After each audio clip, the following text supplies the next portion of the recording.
Hello students, आज हम study करने जा रहे हैं आर्तव चक्र या मेंस्ट्रुअल साइकिल के बारे में।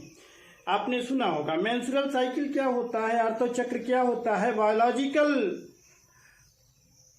लेवल पर हम समझते हैं वास्तव में जितने भी स्तनधारी जंतु हैं, प्राइमेट्स हैं, चाहे बंदर हैं, गाय है, भैंस है, मानव है, सभी मादा में, सभी जीवों की, स्तनधारी जीवों की मादा में एक निश्चित जनन चक्र चलता है जिसे आर्तव चक्र या मेंस्ट्रुअल साइकिल कहते हैं।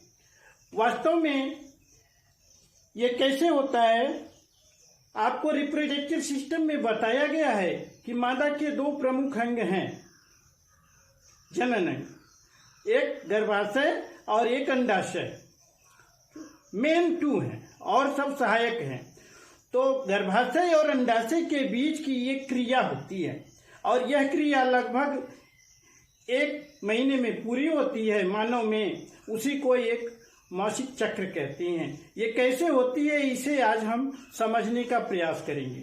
समझने के लिए इतना जाने कि अंडाशय में ओवम बनता है, अंडाणु बनता है, परिपक्व होता है और वो निकल के गर्भाशय यानी यूट्रस में आता है फेलोपियन ट्यूब के द्वारा। और फेलोपियन ट्यूब में स्पर्म पहुंचता है तो फर्टिलाइजेशन होता है, निषेचन होता है। और यदि नहीं पहुंचता है, निषेचन नहीं होता है, तो ओवम बेकार हो जाता है, डीके हो जाता है, डिस्ट्रॉय हो जाता है और शरीर से बाहर निकल जाता है। ये शरीर से बाहर निकलना ही ब्लीडिंग कहलाता है। कैसे होता है इसको समझते हैं। आमतौर पे एक नारी में आर्तव चक्र या मेंस्ट्रुअल साइकिल लगभग 28-29 दिन का होता है, जिसे हम मासिक चक्र कहेंगे।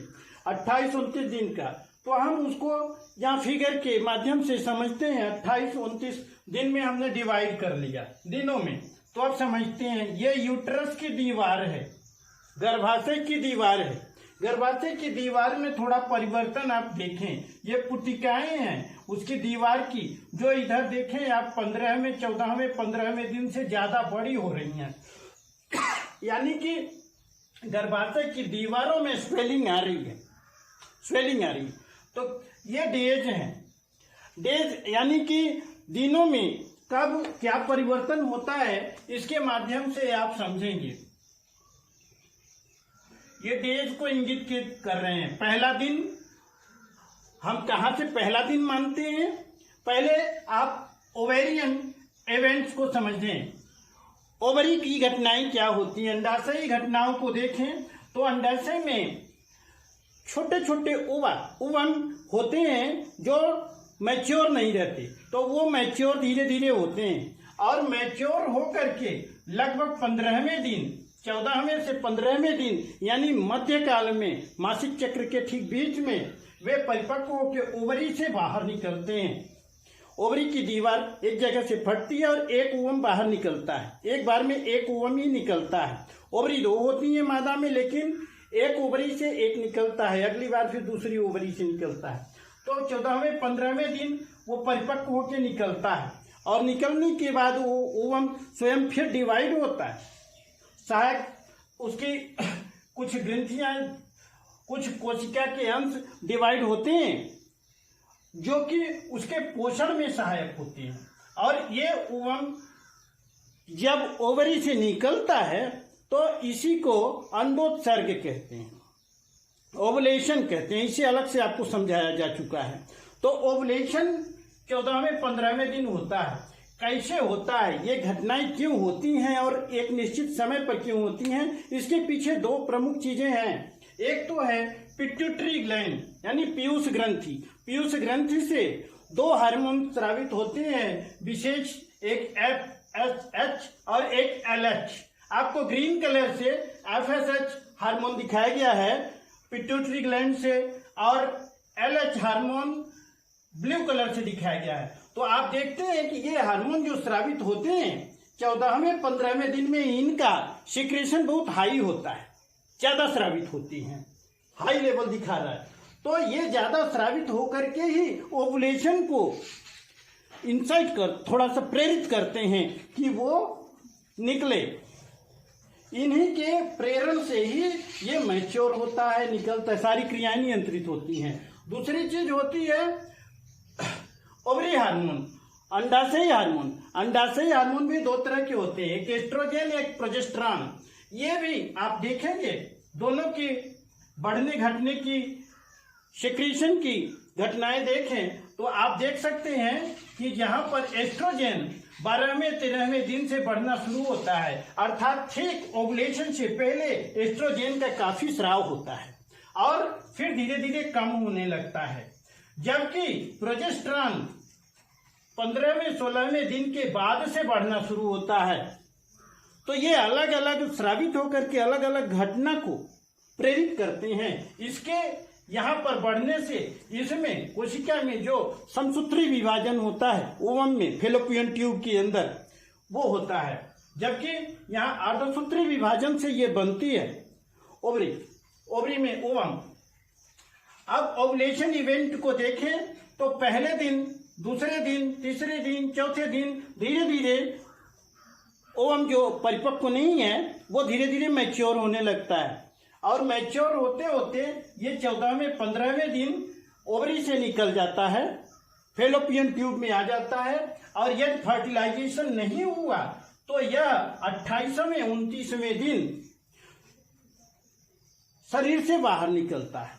तो जब ये ओवरी की दीवार देखें, जब इसका इधर ओवुलेशन होता है यानी अंडाशय से फेलोपियन ट्यूब में फेमरी के सहारे जब वो आता है ओवम, तो ठीक उस समय यूट्रस की दीवारें काफी स्वेल हो जाती हैं और इसमें ब्लड के रूप में पोषक तत्व एकत्रित हो जाते हैं, स्वेलिंग आ जाती है इनमें थोड़ा सा, और ये आप उबार देख रहे हैं, इनमें पुटिकाएं कहते हैं जो कि बढ़ जाती हैं। और जब फर्टिलाइजेशन हो जाता है तो यहाँ पर आकर के वो एम्ब्रियो का रूप धारण करता है और इन दीवारों से पोषण प्राप्त करता है और अपरा के सहारे जराई जो प्राणी होते हैं, जरा जिसको कहते हैं अपरा या प्लेसेंटा, उसके सहारे यहाँ पर आकर के वो चिपक जाता है। लेकिन यदि ये फर्टिलाइजेशन की क्रिया नहीं हुई, निषेचन नहीं हुआ, तो ये बेकार हो जाता है। तो फिर ये दीवारों का जो स्वेलिंग है जिसमें पोषक तत्व इकट्ठे हुए हैं ब्लड के रूप में, वे निष्क्रिय हो जाते हैं और बाहर शरीर से बाहर निकलने लगते हैं। तो जिस दिन शरीर से बाहर ये निकलते हैं पोषक तत्व और ये ओवन भी नष्ट हो जाता है, तो जिस दिन निकलते हैं उसी दिन को हम कहते हैं मेंस्ट्रुएशन आना, मासिक धर्म प्रारंभ होना, फर्स्ट डे यानी ब्लीडिंग बोलते हैं। तो उसी दिन शुरू, उसी को पहला दिन कहते हैं। अब फिर पहला दिन यहाँ से हम मान लेते हैं, तो ये ब्लीडिंग शुरू होता है और ये पहले, दूसरे, तीसरे, चौथे दिन, लगभग चौथे 5वें दिन समाप्त हो जाए। तो जिस दिन शुरू होता है उसी को पहला दिन कहते हैं।